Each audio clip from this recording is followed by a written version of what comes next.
अस्सलाम वालेकुम। उम्मीद है कि आप सब दोस्त खैरियत से हो गए। तो आज की वीडियो हम बात करेंगे मेज़ की काश्त के बारे में, यानी कि प्रोडक्शन टेक्नोलॉजी ऑफ मेज़ 2023। जैसे आप पीछे देख सकते हैं मकई का खेत है, तो इसमें हम बताएंगे कि ज़मीन की तैयारी कैसे करनी है। A to Z हर चीज़ के बारे में हम आपको बताएंगे। ज़मीन की तैयारी किस तरह करनी है, सीड बीज कितना होना चाहिए 1 एकड़ के लिए, बीज को किस बत्तों पे लगाएं, कतारों में लगाएं, और उस पर पानी कितने लगाने चाहिए, कितने दिन बाद पानी लगाना चाहिए, जड़ी बूटियों का खात्मा किस तरह किया जाए, और जो इस पर कीड़े इंसेक्ट वगैरह आते हैं उसको कैसे कंट्रोल किया जाए, और खाद प्लान के बारे में, फर्टिलाइज़र प्लान, इस पर कौन सी खाद किस टाइम दी जाए। तो मज़ीद ऐसी वीडियो देखने के लिए हमारे यूट्यूब चैनल को सब्सक्राइब, लाइक और शेयर कीजिएगा, और वीडियो एंड तक देखिएगा, आपको इंशाल्लाह बहुत फ़ायदा होगा। सबसे पहले हम सोइंग टाइम के बारे में बात करेंगे। हम मौसमी मकई जो 15 जुलाई से 15 अगस्त के दरमियान लगती है, इसके बारे में टोटली बात करेंगे।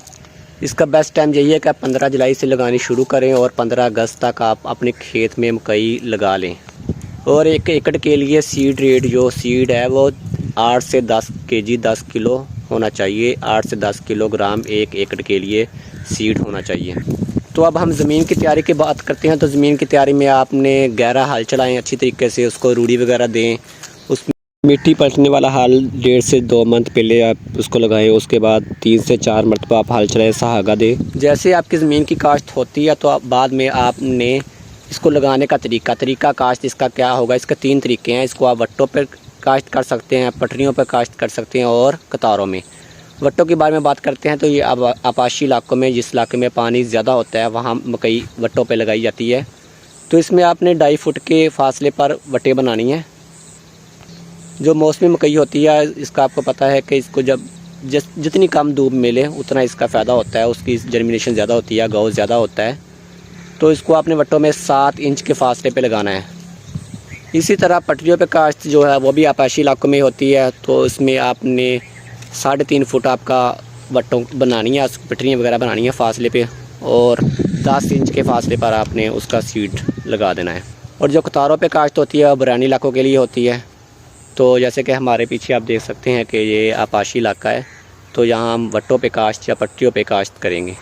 और ये आप प्लांटर के ज़रिए बेड वगैरह बन जाते हैं। आप रो टू रो 75 सेंटीमीटर डिस्टेंस होता है उनका, और प्लांट टू प्लांट 25 सेंटीमीटर उसका डिस्टेंस होता है। तो वो प्लांटर के साथ लगाएं, बेस्ट तरीका है। तो उससे आपका सीड भी एक फ़्लो के साथ लगता है। और आप उसको चौगा हाथ के ज़रिए भी लगा सकते हैं, जैसे आपको बेस्ट लगे। तो अब हम आपाशी यानी पानी कितने लगाने चाहिए और कितने दिन बाद पानी लगाने चाहिए। तो मौसमी मकई को 10 से 12 पानी लगाने चाहिए। तो सबसे पहले पानी जो लगाना है उसको आपने 10 से 12 दिन बाद पहला पानी लगाना है, और बाकी पानी आपने देखना है कि फूल वगैरह जब बन रहे हों, दाने वगैरह की दोदियाँ बन रही हो, तो आपने पानी खुश्क नहीं होने देना।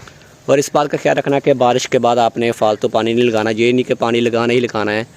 तो इस बात का आपने ख्याल रखना कि जब बारिश हो तो आपने ज़मीन की कंडीशन को देखते हुए फिर पानी लगाना है। तो जैसे आपको पता है कि इसमें मकई में गंद वगैरह जल्दी हो जाता है, इसमें इट सिट में आना, स्वांक वगैरह। तो आपने जो प्रोडक्ट यूज़ करना है फ्लेस्टो गोल्ड के नाम से तहफ़्फ़ुज़ के पास है, बहुत ही ज़बरदस्त। उसमें एट्राजीन और मेज़ोट्रिन ये 2 ज़हर आप और भी गैंग व्यू वगैरह भी कर सकते हैं, लेकिन फ्लेस्टो गोल्ड का रिज़ल्ट बहुत ज़बरदस्त है। तो इस खेत में हमने किया भी है, जैसे अब हमको रिज़ल्ट भी इसका दिखाएंगे। तो एक अंदाजे के मुताबिक 30 से 50% हमारे मकई की पैदावार कम हो जाती है अगर हम इसमें घास, जड़ी बूटियों का खात्मा ना करें टाइम से। तो आपने फ्लेस्टो गोल्ड या मेज़ोट्रिन, नाइट्रोजन का स्प्रे कब करना है, जब मकई आपकी 10 से 12 दिन की हो जाए, उसकी जर्मिनेशन 10 से 12 दिन की हो जाए, तो बेस्ट टाइम है आपका स्प्रे करने का। उससे एक ये होगा कि जो गंद है वो ख़त्म हो जाएगा, ऊपर एक लेयर बन जाएगी जिससे वो गंद को होने नहीं देगी, और आपकी मकई ऊपर चली जाएगी, आपका इससे छुटकारा हो जाएगा। तो अब हम खाद प्लान के बारे में थोड़ी सी बात करते हैं कि खाद प्लान इस पर क्या होना चाहिए। जैसे आप हमारे किसान भाइयों को पता है कि नाइट्रोजन देनी, यूरिया और DAP। तो लेकिन अब थोड़ी सी जदीद टेक्नोलॉजी आ गई, इस चीज़ को समझे कि जितनी नाइट्रोजन, यूरिया और DAP फास्फोरस ज़रूरी है, इतनी ही पोटाश हमारी खेत के लिए ज़रूरी है।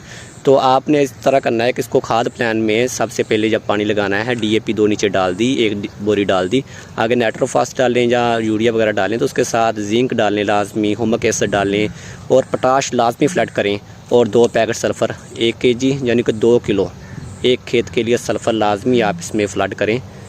हुमक एसिड, जिंक पोटाश और सल्फ़र हर पानी के साथ। बेशक आप आधी बोरी यूरिया लगा लें, आधी बोरी नाइट्रोफास लगा लें, लेकिन साथ ये माइक्रो न्यूट्रेंट भी आप लाजमी दें। तो इसकी भी खेत को बहुत ज़्यादा ज़रूरत होती है। अगर आपके पास 10 एकड़ हैं तो आप 5-6 एकड़ में ये तजर्बा करके देख सकते हैं, तो आपकी पैदावार बाकी खेत से 10 से 12 मन ज़्यादा आएगी। और इसमें जो जिंक है 21% वाला वो आपने 10 किलो देना है, और जो 33% वाला जिंक होता है वो 6 किलो एक एकड़ के लिए अनफ है। और इस पर बोरान वगैरह 11% वाला वो 3 किलोग्राम इसमें फ्लड करें। यानी कि आपने आधी बोरी खाद के साथ कोई मैक्रो न्यूट्रेंट यानी कि जिंक दे दिया, पोटाश दे दी, सल्फ़र दे दिया, हुमिक एसिड 4 से 5 दफ़ा आप ये लाजमी इसके साथ तरतीब चलाएँ, तो आपको काफ़ी वाज़िया अच्छा रिज़ल्ट नज़र आएगा।